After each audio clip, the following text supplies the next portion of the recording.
الحمد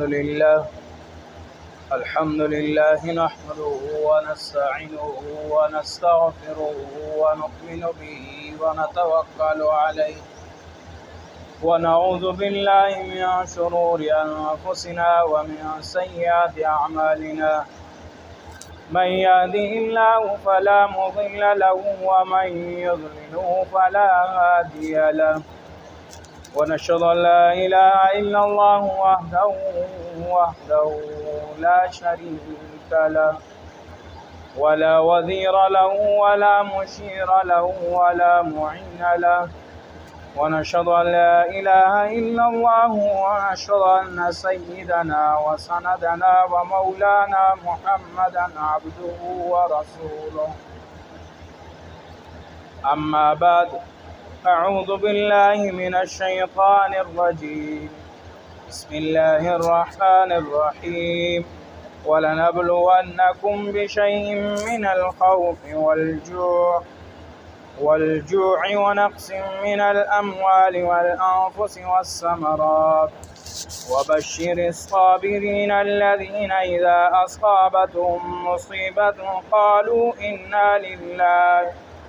إنا لله وإنا إليه راجعون أولئك عليهم صلوات من ربهم ورحمة وأولئك هم المهتدون صدق الله العظيم وصدق رسوله النبي الكريم ونحن على ذلك لمن الشاهدين والشاكرين والحمد لله رب العالمين اللهم صل على محمد وعلى آل محمد كما صليت على إبراهيم وعلى آل إبراهيم إنك حميد مجيد اللهم بارك على محمد وعلى آل محمد كما باركت على إبراهيم وعلى آل إبراهيم إنك حميد مجيد معزز سامعین بزرگوں بھائیو، اللہ رب العزت نے مسلمان کے درجات کو بلند کرنے کے لیے اور مسلمان کو اعلیٰ مقام دینے کے لیے اللہ رب العزت نے طرح طرح کے مسلمان کے لیے منصوبے بنائے اور مسلمان کے لیے پلان بنائے تاکہ میرا مسلمان بندہ کامیاب ہو جائے۔ جیسے ہم اپنی کامیابی کے لیے، اپنی ترقی کے لیے منصوبے بناتے ہیں، پلان بناتے ہیں اور ان منصوبوں کے ماتحت ہم چلتے ہیں اور ہم اپنی کامیابی تلاش کرتے ہیں، ایسے اللہ رب العزت نے مسلمان کی کامیابی کے لیے ایک ضابطہ، ایک قانون بنا دیا کہ اس قانون اور اس ضابطے کے اندر مسلمان رہے گا تو مسلمان کامیاب ہوگا۔ اللہ رب العزت نے فرما دیا وَلَنَبْلُوَنَّكُمْ بِشَيْءٍ مِّنَ الْخَوْفِ وَالْجُوعِ، اور ضرور بضرور ہم تمہیں آزمائیں گے، بھوک میں، وَنَقْصٍ مِّنَ الْأَمْوَالِ، اور مال کے ضائع ہونے میں، وَالْأَنفُسِ وَالثَّمَرَاتِ، والانفس اور جانوں کے نقصانوں کے بدلے میں، والثمرات اور کھیتی باڑی پھل، ان کے ہلاک ہونے میں ہم تمہیں آزمائیں گے کہ تم کیا کرتے ہو۔ وَلَنَبْلُوَنَّكُمْ بِشَيْءٍ مِّنَ الْخَوْفِ، اور ضرور بضرور ہم تمہیں آزمائیں گے کس چیز میں؟ بھوک کی حالت میں، اور اسی طرح ہم تمہیں آزمائیں گے اولاد کے نقصان میں، رشتہ داروں کے نقصان میں، اور اسی طرح مالوں کے نقصان میں، اور اسی طرح کہ کھیتی باڑی کاروبار، تجارت، ان ساری چیزوں کے نقصان کے عوض میں ہم تمہیں آزمائیں گے کہ ان کے نقصان کے عوض میں تم کیا کرتے ہو۔ تو جیسے کہ ہمیں کوئی مصیبت درپیش آ جاتی ہے تو ہم کیا کرتے ہیں؟ ہم کیا کرتے ہیں؟ اگر کوئی جان کا نقصان ہو جاتا ہے تو ہماری آہ گزاری کیا ہوتی ہے، اور ہم کس طرف دوڑ لگاتے ہیں، کیا کرتے ہیں؟ تو یہ سارا کا سارا اللہ رب العزت نے ارشاد فرما دیا، اور پھر کیا فرمایا؟ وَبَشِّرِ الصَّابِرِينَ الَّذِينَ إِذَا أَصَابَتْهُم مُّصِيبَةٌ قَالُوا إِنَّا لِلَّهِ وَإِنَّا إِلَيْهِ رَاجِعُونَ۔ اور خوشخبری سنا دو ان کو جن کو تکلیف پہنچی، دکھ پہنچا، اور اس دکھ کے عوض میں انہوں نے صبر کیا اور اس صبر کے جام کو نوش فرما لیا، تو اللہ رب العزت فرماتے ہیں کہ میرے حبیب، اے میرے پیارے محبوب، آپ پھر ان کو خوشخبری سنا دو۔ وَبَشِّرِ الصَّابِرِينَ الَّذِينَ إِذَا أَصَابَتْهُم مُّصِيبَةٌ قَالُوا إِنَّا لِلَّهِ وَإِنَّا إِلَيْهِ رَاجِعُونَ، کہ جب تمہیں کوئی مصیبت پیش آ جائے تو تم کہو قَالُوا إِنَّا لِلَّهِ وَإِنَّا إِلَيْهِ۔ آپ صلی اللہ علیہ وسلم کا معمول مبارک یہ تھا کہ جب بھی کوئی ایذا پہنچتی تھی فوراً کہتے تھے اِنَّا لِلَّهِ وَإِنَّا إِلَيْهِ رَاجِعُونَ۔ اس کا بدلہ اللہ رب العزت دنیا میں عطا کر دیتے۔ ایک مرتبہ حدیث پاک میں آتا ہے آپ صلی اللہ علیہ وسلم کہ گھر کا چراغ بجھ گیا، ہوا آئی اور ہوا سے چراغ بجھ گیا، آپ صلی اللہ علیہ وسلم نے پڑھا اِنَّا لِلَّهِ وَإِنَّا إِلَيْهِ رَاجِعُونَ۔ اما عائشہ صدیقہ رضی اللہ تعالی عنہ عرض کرتی ہے یا رسول اللہ صلی اللہ علیہ وسلم، یہ بھی بھلا کوئی مصیبت ہے کہ چراغ بجھ گیا اور آپ نے کہا اِنَّا لِلَّهِ وَإِنَّا إِلَيْهِ رَاجِعُونَ۔ آپ صلی اللہ علیہ وسلم نے ارشاد فرمایا عائشہ، ہاں یہ بھی مصیبت ہے، یہ بھی ایک ایذا ہے کہ ہم روشنی میں بیٹھے ہوئے تھے اور اچانک ہوا آ کر ہمارا چراغ بجھ گیا، اس وجہ سے ہمیں ایذا پہنچ گئی، تو یہ ایذا پہنچنا بھی اللہ کی طرف سے ہے، لہٰذا ہمیں حکم یہ ہے قالوا اِنَّا لِلَّهِ وَإِنَّا إِلَيْهِ رَاجِعُونَ۔ تو کیا یا رسول اللہ صلی اللہ علیہ وسلم اس کا بدلہ بھی اللہ پاک دنیا میں ہی عطا کریں گے؟ کہ ہاں عائشہ، اس کا بدلہ بھی اللہ رب العزت دنیا میں ہی عطا کریں گے۔ آپ صلی اللہ علیہ وسلم نے ارشاد فرمایا کہ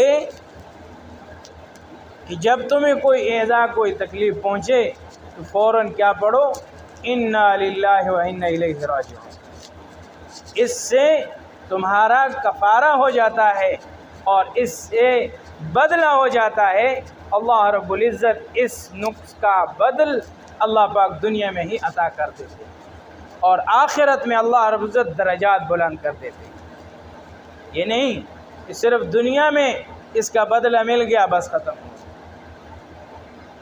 دنیا میں بھی بدلہ اور آخرت میں بھی اللہ رب العزت درجات کو بلند کر دیتے۔ تو جیسے کہ شروع میں فرمایا وَلَنَبْلُوَنَّكُمْ بِشَيْءٍ مِّنَ الْخَوْفِ، اور ضرور بضرور ہم تمہیں آزمائیں گے۔ اللہ رب العزت مختلف طریقوں سے انسان کو آزماتے ہیں، جیسے کہ فرمایا کہ دنیا دار الابتداء، دار الامتحان ہے، یہ ایک امتحان گاہ ہے اور اس امتحان گاہ میں ہر بندہ بیٹھا ہوا ہے اور اس کا امتحان چالو ہے۔ جیسے کہ سورہ ملک میں اللہ رب العزت فرماتے ہیں تبارک الذی بیدہ الملک وہو علی کل شیء قدیر، الذی خلق الموت والحیات لیبلوکم ایکم احسن عملا، بابرکت ہے وہ ذات جس کے قبضے میں پوری کائنات ہے اور وہ ہر چیز پر قادر ہے، جس نے پیدا فرمایا موت کو اور زندگی کو تاکہ وہ آزمائے تم میں کون اچھے عمل کرتا ہے اور کون اچھے اعمال کے اعتبار سے زیادہ اچھا ہے۔ اللہ پاک تم کو آزماتے ہیں۔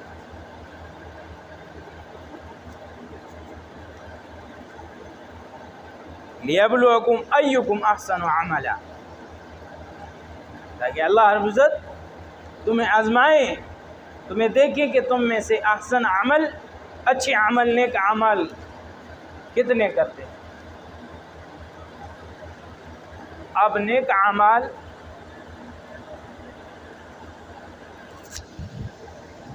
کا دار و مدار جو ہے وہ سارا کا سارا انسان کے عقائد کے ساتھ، کہ جب انسان کا عقیدہ درست ہوگا تو انسان کے اعمال بھی درست ہوں گے، اور جب انسان کا عقیدہ خراب ہوگا اس کے اعمال بھی خراب ہوں گے۔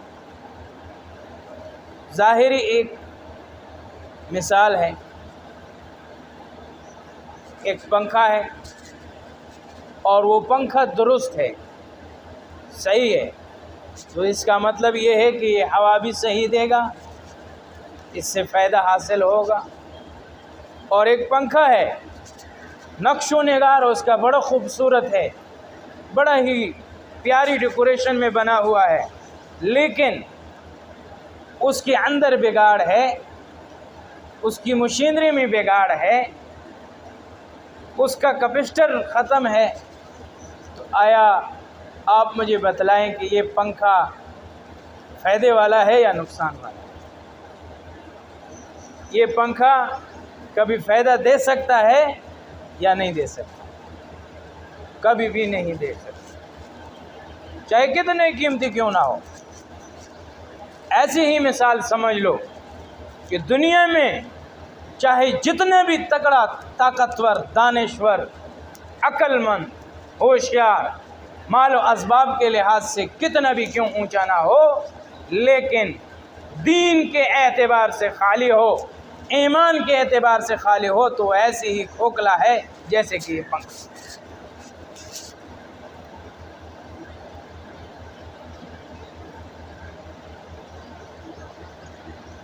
آج دنیا کے اندر دانشوری، عقل مندی، سائنس، ٹیکنالوجی، بایو کیمسٹری بہت آ گئی ہے،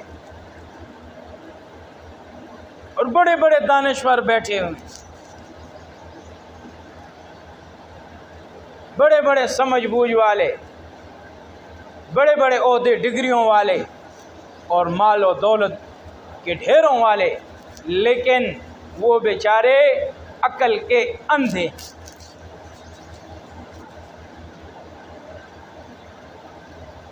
سارے کے سارے عقل کے اندھے۔ اللہ رب العزت نے صاف اعلان کر دیا،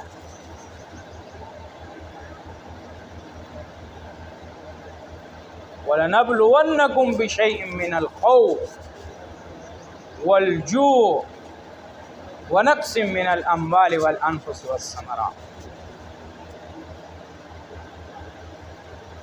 کہ ہم تمہیں آزمائیں گے ہر حال میں۔ اب آزمائش کی گھڑی کیا کیا ہے؟ اس آزمائش کی گھڑیوں میں یہ بھی ہے کہ انسان کو طرح طرح کی مشکلات کا درپیش ہونا، وبائی مرضوں کا آنا، اور اسی طرح عمومی عذاب کی شکل میں ایسی مخلوق مسلط ہو جانا کہ سارا کا سارا سب کچھ ختم کر دینا، جیسے کہ آج کل ٹڈی دل کا نظام چل رہا ہے۔ یہ قرآن نے بیان کیا۔ تفسیر ابن کثیر نے لکھا ہے کہ ٹڈیوں کا آنا، وبائی مرضوں کا آنا، عمومی مرضوں کا آنا اور عمومی جانوں کا نقصان ہونا، جیسے کہ آج کل ہو رہا ہے، عزیز و اقارب کی جانوں کا نقصان ہونا، یہ سارا کا سارا وَلَنَبْلُوَنَّكُمْ بِشَيْءٍ مِّنَ الْخَوْفِ۔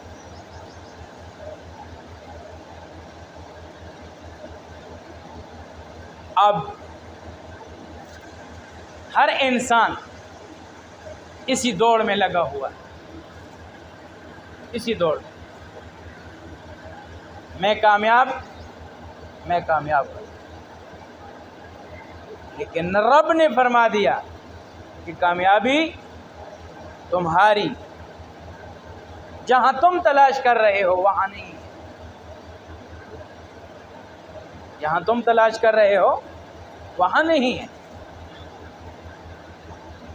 آج پورا معاشرہ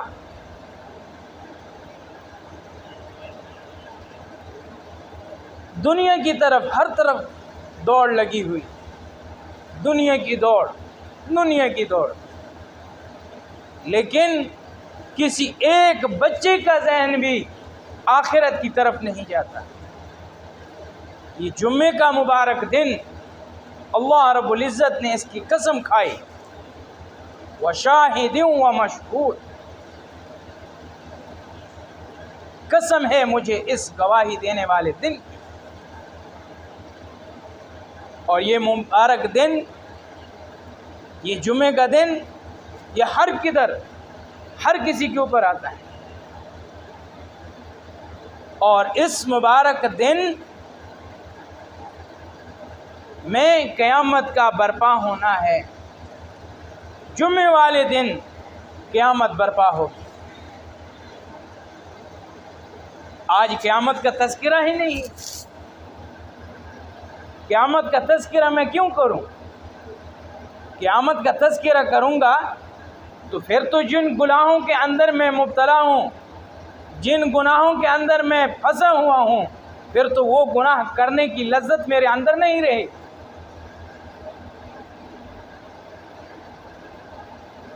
قیامت کے خوف کی وجہ سے پھر تو ان گناہوں کی لذت ختم ہو جائے گی۔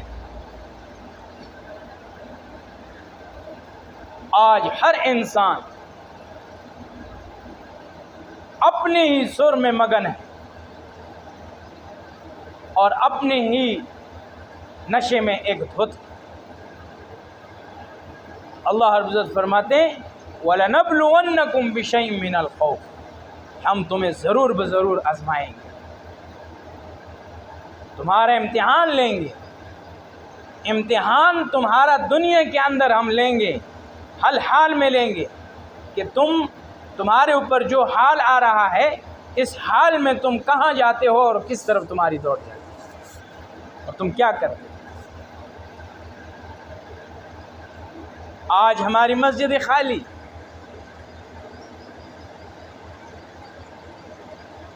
آج آپس میں محبت ختم ہو گئی، مسلمان کی عزت و آبرو کے ساتھ کھیلا جا رہا ہے۔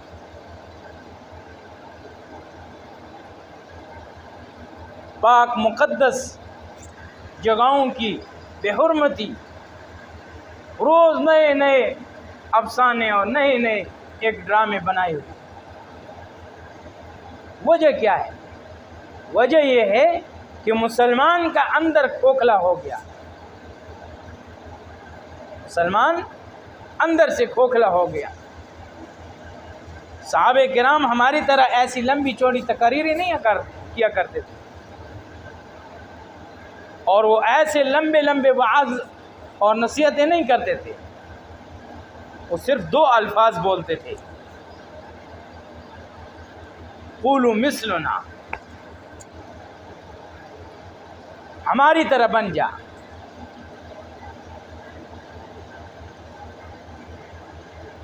ویسے ہماری طرح لمبی چوڑی تقریریں نہیں کرتے تھے۔ آج کوئی مسلمان کسی غیر مسلم کو یہ نہیں کہہ سکتا کولو مثلنا ہماری طرح ہو جائے،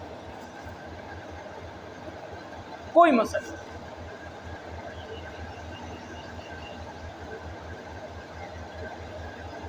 وجہ کیا ہے؟ وجہ یہ ہے کہ مسلمان نے آج اپنی حقیقت کو ٹھکرا دیا، اور مسلمان نے آج اپنی پہچان گنوا دی۔ اس پہچان کے گنوانے کی وجہ سے آج مسلمان در در کی ٹھوکریں کھا رہا ہے۔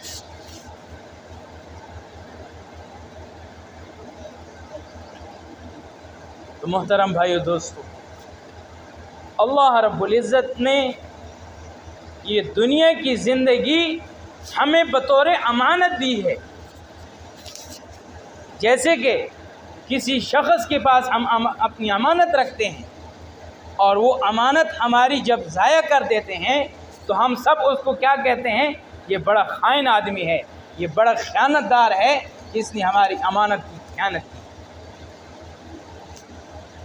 یہ زندگی اللہ کی دی ہوئی ہے، یہ اللہ کی امانت ہے، اور اللہ رب العزت اس زندگی کے ایک ایک گھڑی کا، ایک ایک گھڑی کا، ایک ایک سیکنڈ کا، ایک ایک پل کا اللہ رب العزت قیامت والے دن پوچھیں گے۔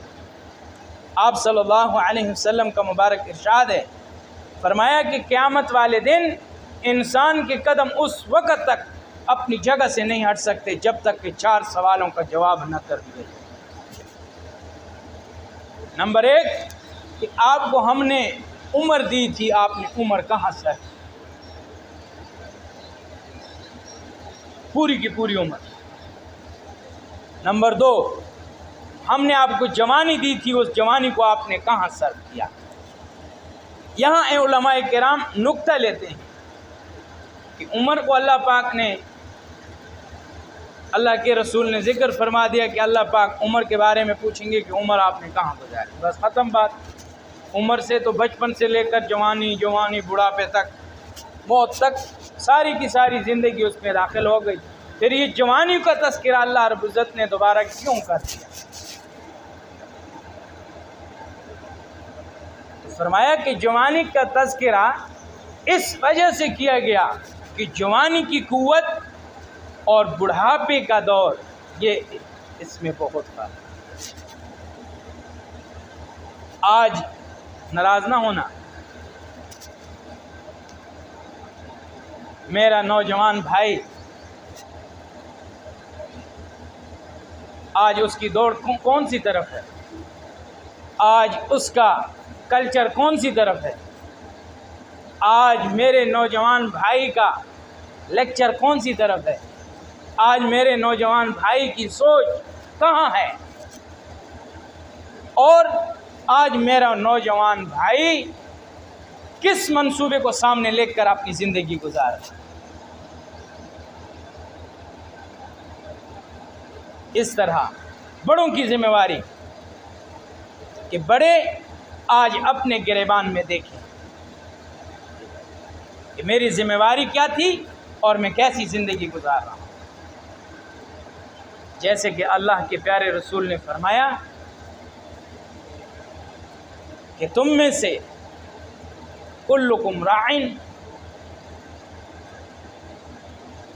کہ ہر ایک نگہبان ہے اپنے ماتحتوں پر، اس سے ان کے بارے میں سوال کیا جائے گا، پوچھا جائے گا۔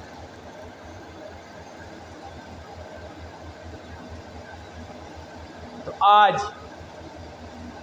ہم اپنی زندگی کو دیکھیں کہ ہماری زندگی کہاں گزر رہی ہے اور کس حال میں گزر رہی ہے۔ اگر اس حال میں ہم اللہ رب العزت کے سامنے کھڑے ہو گئے، اللہ کے سامنے پیش ہو گئے، تو نہ معلوم کہ ہمارا کیا حال ہے۔ ہم اللہ کو کیا منہ دکھلائیں گے؟ اللہ کے پیارے رسول کو کیا منہ دکھلائیں گے؟ دیکھ لو، برا نہ ماننا، میں اکثر یہ بات کہتا رہتا ہوں، ہمارے ذمے ہے وما علینا الا البلاغ۔ اگلے دن ایک میسج آیا، آج میڈیکل سٹور پہ جاؤ، جنرل سٹور پہ جاؤ، کریانہ پہ جاؤ، اسپتال میں جاؤ، کسی دفتر میں جاؤ، کہیں کسی افسر کے ساتھ ملو، تو ملنے سے پہلے حکم یہ ہے، لازمی یہ ہے کہ آپ نے اپنے منہ کے اوپر ایک اچھا سا اوپر کپڑا چڑھانا ہے، آپ نے وہ ماسک چڑھانا ہے تاکہ آپ کی منہ کی جراثیم اس کے اندر نہ ملے،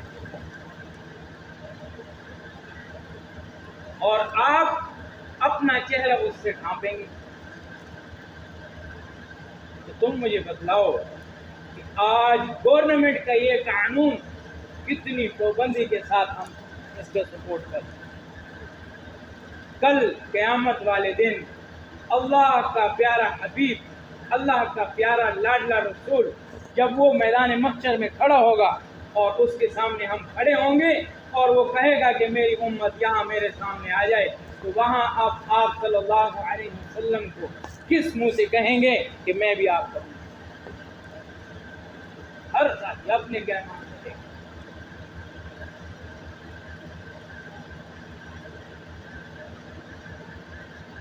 جس نے میری اور تیری خاطر پتھر برداشت کیے، اوجڑیاں برداشت کی، تکلیفیں برداشت کی، سب کچھ برداشت کیا، آج اس کی محبت کی خاطر میں اپنے چہرے پر سنت رسول سجانے کے لیے تیار نہیں ہوں، اس کو ایک عار سمجھتا ہوں، ایک عیب سمجھتا ہوں، تو بھلا پھر میری ایمان کی قوت کل قیامت والے دن اس پیارے کملی والے کے سامنے کیسے کھڑی؟ جیسے جو شروع میں نے آیات پڑھی، وَلَنَبْلُوَنَّكُمْ بِشَيْءٍ مِّنَ الْخَوْفِ وَالْجُوعِ وَنَقْصٍ مِّنَ الْأَمْوَالِ وَالْأَنفُسِ وَالثَّمَرَاتِ وَبَشِّرِ الصَّابِرِينَ۔ اللہ رب العزت فرماتے ہیں کہ ہم تمہارا امتحان لیتے ہیں ہر حال۔ تو یہ امتحان اللہ رب العزت دنیا کے اندر ہمارا لے رہے ہیں۔ اب اس امتحان میں جو کامیاب ہو گیا وہ ہمیشہ ہمیشہ کے لیے کامیاب، اور جو ناکام ہو گیا وہ ہمیشہ ہمیشہ کے لیے ناکام۔ ابھی اس کی کامیابی اور نقصان اور ناکامی کا ذریعہ بھی اللہ رب العزت نے بتلا دیا کہ اے میرے نبی جی، اے میرے حبیب، اے میرے پیارے، آپ ان سے فرما دیجئے کہ یہ لوگ تیرا اتباع اختیار کر لیں، تیرے نقش قدم پر چل لیں، تو ان لوگوں سے میں راضی ہو جاؤں گا، ان سے میں محبت کرنے لگوں گا اور ان کے بیڑے پار کر دوں گا، ہمیشہ ہمیشہ کے لیے ان کو خوشیوں والی زندگی عطا کر دوں گا، دنیا میں بھی اور آخرت میں بھی ہمیشہ۔ صحابہ کرام سے بھلے ہم زیادہ کوئی طاقتور ہیں، وہ تو ہم سے زیادہ طاقتور تھے، وہ تو ہم سے زیادہ مال و قوت والے تھے، وہ تو ہم سے زیادہ قوی تھے ہر لحاظ سے۔ آج ہم اپنی طاقتوں کا حال دیکھیں، ایک مولی کو کھانا بھی ہمارے بس کی بات نہیں ہے، لیکن انہوں نے جب اسلام قبول کیا، ایمان قبول کیا، نبی صلی اللہ علیہ وسلم کی دل سے پیروی اختیار کی، تو اللہ رب العزت نے کون سا لقب استعمال کیا؟ رضی اللہ عنہ ورضوا عنہ، میں تم سے راضی ہو گیا ہوں، اب تم بھی مجھ سے راضی۔